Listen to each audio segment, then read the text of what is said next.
agora vamos a um exemplo numérico. Um exemplo numérico. Acompanhe comigo a leitura desse exemplo para a gente compor um fluxo de caixa. Para a gente compor esse fluxo de caixa. Então, muita atenção. Olha só, exemplo. Uma empresa pretende realizar um projeto de expansão cujo investimento em imobilizado é de 100 milhões. Considerando as informações a seguir, elabore os fluxos de caixa da empresa e o livre para acionista. E aí temos lá, informações financeiras da empresa. A alíquota do imposto de renda é de 25%. Investimento em imobilizado será realizado 70% com capital próprio, 30% com capital de terceiro. Gente, então está aqui, ó, imobilizado é 100 milhões. Se o imobilizado é 100 milhões, 700 vai ser com... 70 milhões vai ser com capital próprio, 30 milhões com capital de terceiro. Né? Dos 100 milhões, 70 próprio, 30 de terceiro. O capital de terceiro, ou seja, os 30 milhões, é composto de um financiamento do BNDES pelo sistema SAC, que é amortizações constantes, ao juro de 12,75% ao ano. Informações relevantes ao projeto. Então, o horizonte do projeto é de 4 anos, o volume de receita prevista para o primeiro ano é de 100 milhões, espera-se uma taxa de crescimento da receita de 10% ao ano. Então, 100 milhões no primeiro ano, 110 no segundo ano e assim por diante, aumentando de 10% em 10% ao ano.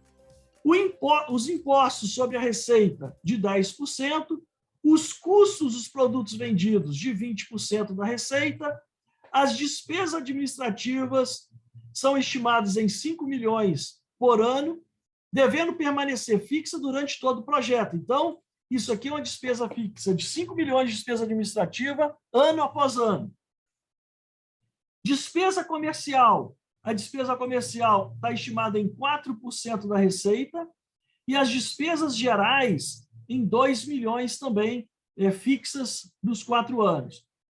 O investimento necessário em ativos permanentes é os 100 milhões, que já tinha sido dito lá em cima, 100 milhões. Tais ativos serão totalmente depreciados em 4 anos. Gente, se 100 milhões vai ser totalmente depreciado em 4 anos, a depreciação anual vai ser de 25 milhões.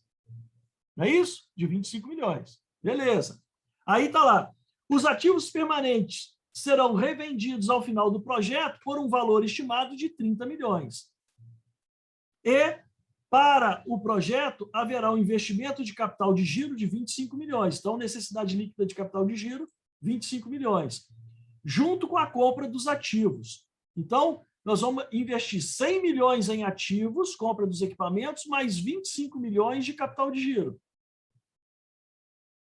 E não haverá reforço de capital de giro durante o projeto. Vai ser só um dos 25 milhões inicial. Bom, com esses dados, partimos, então, para ver como é que fica esse fluxo de caixa. Então, acompanhe comigo aqui para a gente checar se esses números lançados aqui estão corretos. Primeiro, receita.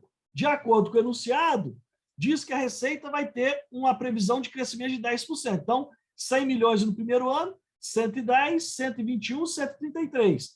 Crescendo 10% ano após ano. Legal. Os impostos sobre a receita, de acordo com o enunciado, 10%. Então, calculamos 10% aqui da receita. Chegamos, então, na receita líquida gerada. Custo dos produtos vendidos é 20% da receita. Então, aí calculamos 20% da receita de cada ano, fomos projetando aqui. Chegamos no lucro bruto. Despesa administrativa, no enunciado, diz que é fixa de 5 milhões ao ano. Então, lançamos os 5 milhões ao ano aqui nos 4 anos. A despesa comercial é 4% da receita, então calculamos o 4%. A despesa geral é de 2 milhões fixas também, colocamos aqui, chegamos no lucro antes do imposto de renda, dos juros e da depreciação, que é o EBITDA. Legal. Aí, ó, a depreciação, 25 milhões por ano de depreciação. Chegamos aqui no lucro antes do imposto de renda. Imposto de renda de 25%, lucro líquido. Beleza. Está aí a DRE calculada. Essa DRE está calculada, presta atenção, do ponto de vista do projeto. Tem financiamento aí? Não. Não tem financiamento. Por quê? No ponto de vista aqui da empresa ou do projeto, independe de quem vai financiar. Mas só que nesse caso, lembra, vai ter o financiamento do BNDES. Lembra disso? Então, como eu estou preparando o fluxo de caixa da empresa, não coloquei que vai tomar dinheiro emprestado e nem coloquei despesa de juros. Legal. Aí agora eu vou compor o fluxo de caixa. Então, até aqui, gente, até aqui é DRE. Agora eu vou compor o fluxo de caixa. Volta com a depreciação, ó. Essa depreciação que está aqui, ela retorna aqui, volta com o valor da depreciação, chega no fluxo de caixa operacional. Aí tem 100 milhões de investimento em equipamentos, mais 25 milhões aqui de capital de giro. Porém, o equipamento que a gente vai investir 100 milhões, diz que nós vamos vender esse equipamento por 30 milhões ao final. Não é isso? Aí, gente, olha só que coisa interessante, né? É claro, a questão tributária. Se os equipamentos foram totalmente depreciados durante o projeto, quando chega no 4º ano, e eu vendo esse equipamento, a sucata desse equipamento por 30 milhões, o que eu estou tendo nessa operação de venda desses equipamentos? O equipamento, contabilmente, tem um custo zero, porque ele já foi totalmente depreciado. Vendo ele por 30 mil, eu tenho um lucro dessa operação da venda do equipamento de 30 mil. Logo, vai ter que pagar um imposto de renda sobre a venda do ativo. Então, ó, esse imposto de renda de 7.500 é 25% dos 30 milhões. Tá? Porque, né, nós não vamos sonegar, né? Se vendeu, vai ter que pagar um imposto. Então, está ali, inclusive, esse imposto que vai ser uma saída no último ano, uma previsão de saída no último ano, quando a gente vender esse equipamento. E aí, gente, nós temos aqui o fluxo de caixa gerado. Os 25 milhões de investimento inicial contra os retornos esperados. Né? Diga lá, Augusto. Não, professor, só uma dúvida na questão da depreciação. Ela deve ser, no caso, né, óbvio que a gente está fazendo aqui, né, uma análise do projeto, mas a depreciação ela pode ser calculada para ao final do período do projeto não depreciar todo o equipamento e eu conseguir, né, na hora da venda não ter que pagar um imposto tão grande. Isso aí é comum ser feito? Não. Aí é o seguinte, Augusto. Aí eu vou ter que conversar um pouquinho sobre contabilidade, que é o seguinte. Ó, a depreciação, tá claro para você, ontem, quando eu expliquei sobre a depreciação, que a depreciação representa o desgaste e obsolescência pela utilização das máquinas e equipamentos. Então, contabilmente falando, se eu quero efetivamente entender o custo do meu projeto, eu tenho que reconhecer o desgaste e obsolescência. Porém, você nota aqui nessa DRE que quando eu lanço 25 milhões por ano de depreciação, isso diminui meu lucro antes do imposto de renda, isso gera um imposto de renda menor para pagar, apesar de isso aqui não estar saindo dinheiro do caixa. Né? Esses 25 não está saindo dinheiro do caixa. Ou seja, o que normalmente qualquer empresa gostaria de fazer? Sempre lançar uma depreciação maior para pagar menos imposto. Aí vem a Receita Federal e fala assim, não é nada disso, filhinho. Não é do jeito que você quer, não. Aí, a Receita Federal tem uma instrução normativa que determina lá todos os bens possíveis e imagináveis que uma empresa possa ter, e ali ele tem a vida útil daquele bem e a taxa de depreciação permitida. Então, do ponto de vista do imposto, você não pode lançar uma depreciação que você queira. Ajustar a depreciação para você pagar menos imposto. Não tem como fazer isso. Você tem que obedecer à legislação tributária. Agora, Então, isso falando do ponto de vista legal, do ponto de vista desse imposto que eu tive que pagar aqui em cima desses 30 milhões. Então, na hora de preparar esse fluxo de caixa, eu vou ter que seguir rigorosamente a lei, e aí eu tenho que, se tiver imposto de renda, eu vou ter que pagar. Agora,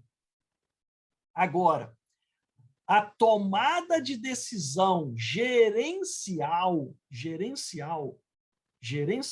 eu não preciso seguir a instrução normativa da Receita Federal. Eu não preciso. Porque na tomada de decisão, se vale a pena ou não vale a pena o equipamento, ou qual que é esse valor recuperável aqui no final, né? Ou se eu deprecio tudo ou se eu não deprecio tudo, porque eu posso fazer o ajuste que eu quiser para tomar a decisão. O que eu não posso é, na hora de preparar uma DRE como essa, na hora de ajustar o fluxo de caixa para tomar a decisão, querer sonegar imposto de renda, porque aí você está colocando o seu na reta aí da Receita Federal vir pegar né, a falcatrua e aí não tem jeito. Ok? Mas a instrução normativa tem tudo que você possa imaginar de bens possíveis e imagináveis que a empresa possa ter. A instrução começa com os animais e vai até naves espaciais. Passa por todos os bens possíveis e imagináveis que uma empresa possa ter, com vida útil e taxa de depreciação. Tá? Muito bem. Ok, então, Augusto, tranquilo? Bom, vamos lá. Aí, esse é o fluxo de caixa da empresa. Agora nós vamos calcular desse mesmo projeto o fluxo de caixa do ponto de vista do acionista, levando em consideração o financiamento do BNDES. Então, olha como é que ficou. Receita normal igual ao anterior, o imposto igual, receita líquida, custo do produto vendido, o cálculo é o mesmo, lucro bruto, as despesas, EBITDA, depreciação igual, beleza. Então, até aqui, ó, é tudo igual ao que nós fizemos no fluxo de caixa anterior. Então, é uma DRE normal, até o lucro antes dos juros e imposto de renda, antes do EBITDA, do EBIT, porque o DA ali é Depreciation Amortization. Então, até o EBIT ali, que é o LAGIR, tudo igual ao anterior.